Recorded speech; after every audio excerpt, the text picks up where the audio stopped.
Nigel Hollis. Nigel Hollis, the Executive Vice President and Chief Global Analyst, the Millward brand. How are you, Nigel? Good, thank you. Welcome to Mexico. Thank you very much. I'm delighted to be here again. Yeah, we're delighted to have you here. With all your global knowledge and sharing local data from your platform, and we know you have a big old team locally, and we feel really privileged of having you here. Thank you so much for visiting us. And we want to make you cool questions. Okay. Questions regarding your keynote. So okay. Nothing compromising. First of all, you were speaking about measuring viral campaigns, that you can predict how viral campaigns will behave. But let me tell you something. We find a lot of advertisers and some agencies that we don't believe it's a good practice, but that they want to buy viral campaigns. Like if it's something that you can just like package and sell. Yes, I want a viral campaign. Yeah, I sell viral campaigns. I want a viral campaign. What can you tell us about that?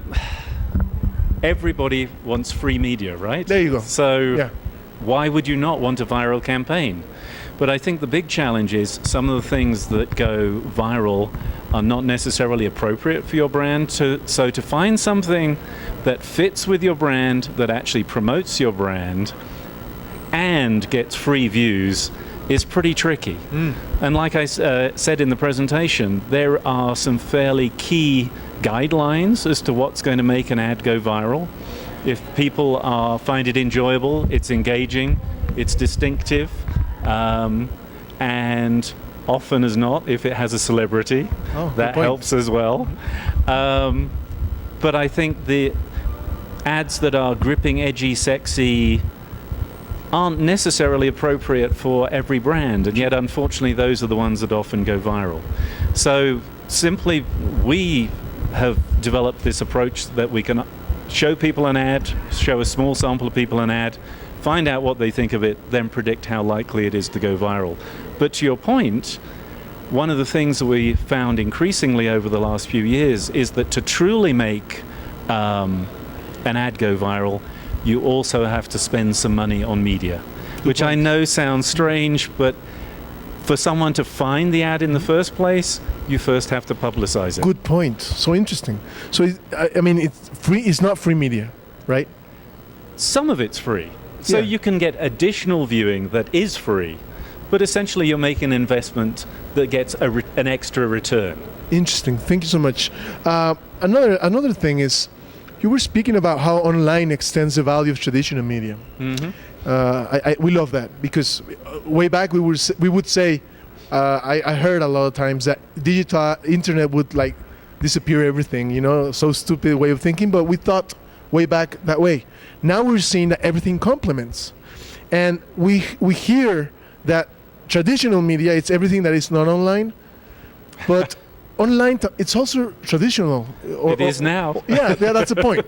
So when do you think we're going to stop speaking about traditional media and digital, and we're going to be speaking as a whole, digitalized media? Within Millward Brown, we often refer to it as tradigital. Tradigital? Well, yeah. Never heard of that word. Because everything is blended together, Tradigital. So you love blend that word. Traditional and digital. Interesting. But I find the online environment really intriguing because it's really a parallel to everybody's everyday life. So you see a billboard, why is that not the same as a display ad? Yeah. It can have the same influence on you. You're looking at something on a computer screen. If you look at a video online, how is that different from a TV commercial? If it's in stream, they're very similar. If it's out of stream, then it's a different experience. I love that word, You just let me thinking. Good. Tradigital media. Yeah. Wow, amazing. That's the world we live in. It's a mix, everything's blended together. It is. Thank you for that word, that has a lot of meat, to digest. Another thing was, we're seeing a lot of advertisers so into having a lot of users following them, and it seems that it doesn't matter who follows you, if only it's a lot of people, So I want a lot of followers. It doesn't matter who they are. I want a lot of followers. What can you say about that? Because it's like an addiction to It to is brands. it's like the digital arms race. I've got more people liking my brand than you have. I'm cooler than you. know, exactly. Yeah. And that may be true because the brands that people do like on Facebook, for instance, and tend to be the ones that are cool. Yeah. The ones that people already like, they're already aware I like of how you them. say cool with the English. It sounds interesting. Strange for an American. No, it sounds fun. It sounds fun. Okay. So, but you think? Do you think? I mean, for example, Twitter. You know that you can get a lot of users Yeah. easier. There's bots. Well, hell, I there's- can go buy There you go. Yeah. followers. Yep. I don't understand why people do that. It's the same as using promotions, coupons, and that sort of thing. You're not really buying a loyal user. You're buying someone who wants a discount. And if they're loyal to the discount, and if someone else offers a discount next week, then they go follow them. So easy comes, easy goes. Easy come, easy go, or expensive to keep. Interesting. Great words. Great words.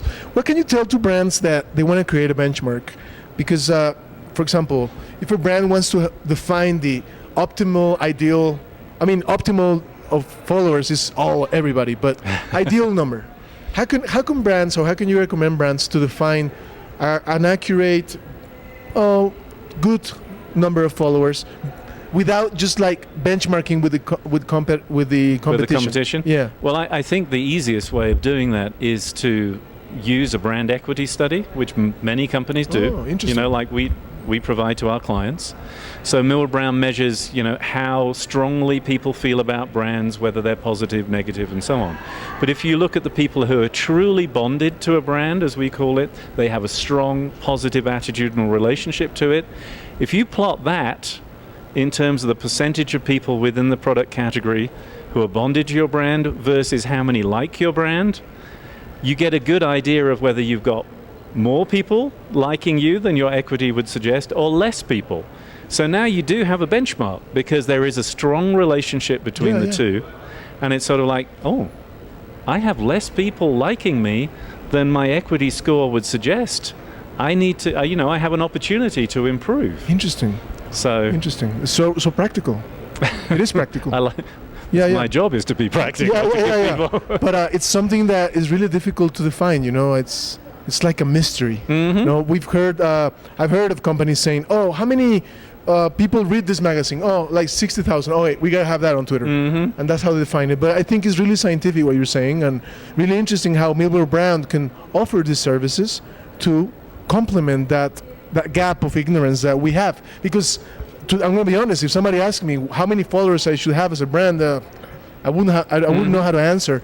I would answer, maybe you're your own competitor. You should compare yourself with yourself, your brand with your brand. But it's not as scientific as what you said. At least it gives you a benchmark, somewhere to start. Great. Well, thank you so much, Nigel. Anywhere where we can contact you and your team, brands that are watching this video. Of course. Yeah. Obviously, you can find me on Twitter, Nigel Hollis, so NigelHollis. And there's always our blog. So if you go to the Millward Brown website, you'll find my blog there. Great. Thank you so much, Nigel. Really interesting to speak to you. Muchas gracias a todos los que están viéndonos en este evento de IAB Conecta 2012, segundo día, excelentes conferencistas. No te lo puedes perder el siguiente año. No se desconecten. IAB Conecta 2012 a través de Neurona Digital, powered by Cybercast.